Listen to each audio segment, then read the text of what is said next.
You may have a shuttle bus that drops you by the theatre, cross the road, go between the white buildings. We're in search of the free walking tour by a tall tower with a green roof, the Town Hall, which is next to Tivoli Park on one side and a digital tree on the other side, so it's a quick walk down to the main shopping street. Copenhagen is one of Europe's oldest and most popular cities. It's also one of the cleanest and most cosmopolitan. If we had time, I would definitely visit the Tivoli amusement park.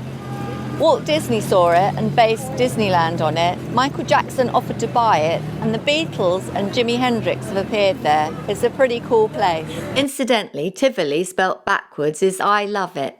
Now that digital tree. So we're standing next to a digital tree. It's the first and largest digital tree in Denmark. And it responds to sound and light. Don't really understand it. But it is next to the Town Hall. You need to know that in Denmark, everyone cycles and they don't stop for pedestrians. Beware of Danes on bicycles. The only thing worse than Danes on bicycles is tourists on bicycles. This is the 6th town hall in Copenhagen. The first 4 burnt down.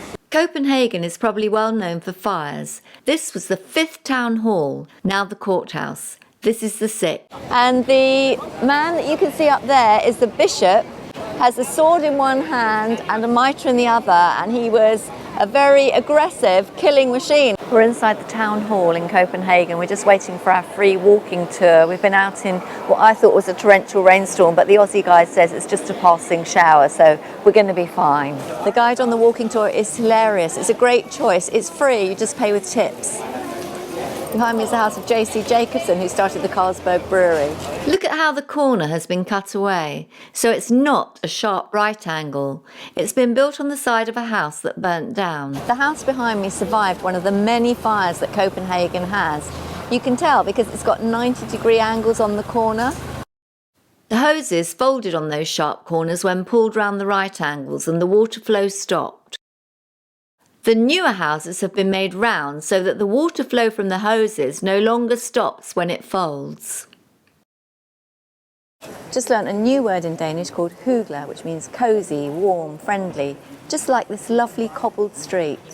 Niels Bohr won the Nobel Prize in 1922 for his work on the atom, and they gave him a house next to the Carlsberg Brewery with a pipe giving him free Carlsberg beer for the rest of his life. Beer was very important in Denmark because the water was undrinkable.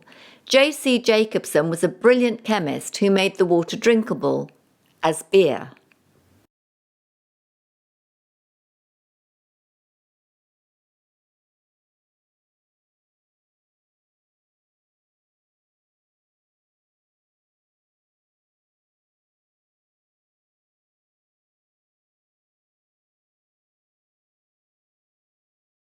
We're in the reception rooms of Christiansborg Palace, and apparently if you go to the top here of the tower, you can see all the way across to Sweden. Behind me is the statue of Bishop Absalon that we saw at the town hall. This one is commemorating his death. He was the founding father of Denmark. They used to worship gods here like Odin and Thor, but then the Christian religion was brought by a king called Harald Bluetooth. And behind me is a Lutheran Church, although the inside now is used as a market and arts and crafts area. His name was Bluton, in English Bluetooth, because his teeth were bad. The weather is so changeable here. The sun's out now and there are open air cafes everywhere, but it could rain at any moment. It's the Harrods of Denmark, and Hans Christian Andersen used to live there when he was working across the road at the theatre. Behind me is the theatre where Hans Christian Andersen used to work until his voice dropped. He had an amazing voice, and it was the choir master who realised he was a good storyteller and encouraged him to write books. This is one of the main tourist areas by the Nyhavn Canal. It's quite expensive here though, tourist prices. Free walking tour, which starts at the town hall, is fantastic. And on a Tuesday and Thursday night they do a pub crawl, and they start here at the Anchor. This area was notorious for prostitutes, but they've tried to turn it into a tourist area now. It's one of the only places in Copenhagen that has never burnt down. The most famous person from Copenhagen, Hans Christian Andersen, used to live around here. I'm sitting by the canal here, and behind me, near Haven, is a famous tattoo shop where allegedly Queen Elizabeth II's grandfather got tattooed from head to foot because he was a Danish naval man.